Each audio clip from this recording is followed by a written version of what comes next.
हम हर वर्ष बड़ी ही धूमधाम से रंगों का त्योहार होली मनाते हैं, जिसे धुलंडी भी कहा जाता है।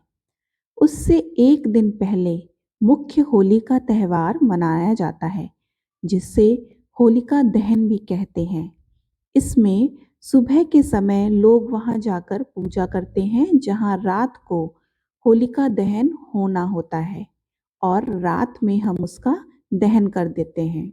दरअसल इसकी कथा सतयुग के एक दैत्य राजा हिरण्यकश्यप व उसके पुत्र भक्त प्रहलाद से जुड़ी हुई है। होलिका इसी राक्षस राजा हिरण्यकश्यप की बहन थी, जो अग्नि में जलकर भस्म हो गई थी।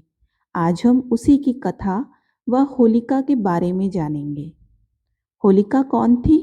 सतयुग में महर्षि कश्यप की कई पत्नियां थीं, जिनमें से एक दिति भी थी। दिति के गर्भ में ही जन्मे बच्चों का दैत्यों की संज्ञा दी जाती थी। उसकी कोख से मुख्यतः दो बालक और एक बालिका का जन्म हुआ था, जिनके नाम हिरण्यकश्यप, हिरण्याक्ष व होलिका था। इसमें सबसे बड़ा हिरण्यकश्यप। इन दोनों दैत्यों का वध भगवान विष्णु को अलग अलग अवतार लेकर करना पड़ा था, जिनमें से हिरण्याक्ष दैत्य का वध भगवान विष्णु के वराह अवतार ने किया, तो वहीं हिरण्यकश्यप दैत्य का वध नरसिंह अवतार ने किया था। होलिका ने भगवान ब्रह्मा की कठिन तपस्या की और उनसे एक विशिष्ट वरदान प्राप्त किया।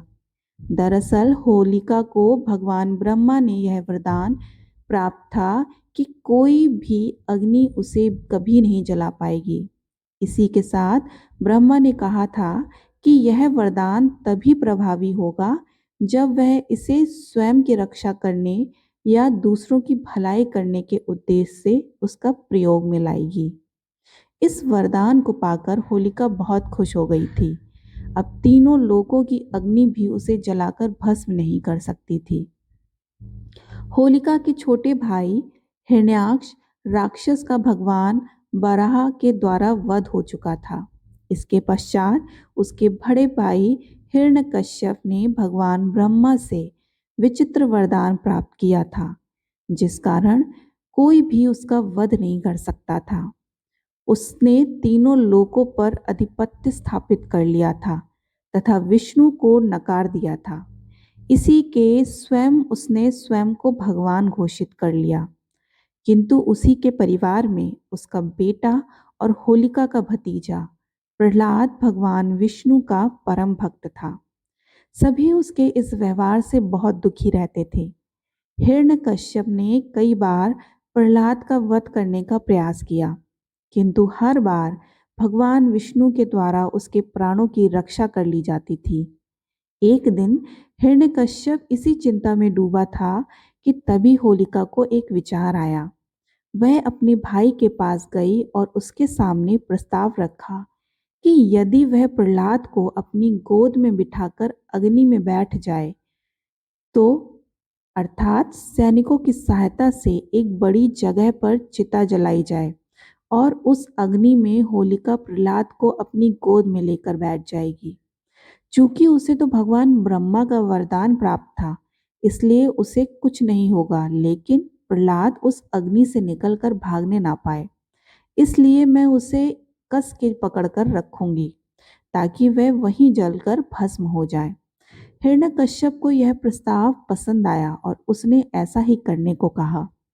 इसके बाद हिरण्यकश्यप ने अपने सैनिकों को यही आदेश दिया। कुछ ही पलों में एक खाली जगह पर विशाल लकड़ियों और घास फूस इकट्ठा कर दिया गया और उसके बीचों बीच होलिका प्रहलाद को अपनी गोद में लेकर बैठ गई। इसके पश्चात हिरण्यकश्यप की आज्ञा अनुसार उस चिता में आग लगा दी गई। आग लगते ही प्रहलाद हमेशा की तरह विष्णु विष्णु का नाम जपने लगा। जैसे जैसे अग्नि की आंच उन तक पहुंचने लगी, वैसे वैसे होलिका को उसकी तपन महसूस होने लगी। वह आश्चर्यचकित थी, क्योंकि इससे पहले अग्नि ने उसे कभी ऐसा अनुभव नहीं कराया था। अब अग्नि उन तक पहुंच चुकी थी और होलिका का शरीर उस अग्नि में जलने लगा था। वही प्रहलाद निश्चित होकर बैठा था और विष्णु विष्णु जपे जा रहा था। होलिका को यह देखकर बहुत क्रोध आया और वह चीख चीख कर भगवान ब्रह्मा के दिए वरदान को झूठा बताने लगी। यह देखकर भगवान ब्रह्मा ने उसे दर्शन दिए और कहा, यह वरदान देते समय उन्होंने उससे कहा था कि यह तभी प्रभावी होगा जब वह इसे स्वयं की रक्षा करने या दूसरों की भलाई के लिए प्रयोग में लाएगी। यदि वह इस वरदान का दुरुपयोग करेगी तो स्वतः ही निष्प्रभावी हो जाएगी। यह कहकर भगवान ब्रह्मा अंतर्ध्यान हो गए। वह यज्ञनी बहुत ही विशाल थी और होलिका चाह कर भी उस यज्ञनी से बाहर नहीं निकल सकती थी। प्रहलाद की रक्षा तो स्वयं नारायण कर रहे थे, इसलिए उसे कुछ नहीं हो रहा था। बाहर खड़े सभी सैनिक और हिरण्यकश्यप होलिका की चीत्कार सुन सकते थे, लेकिन सभी असहाय थे।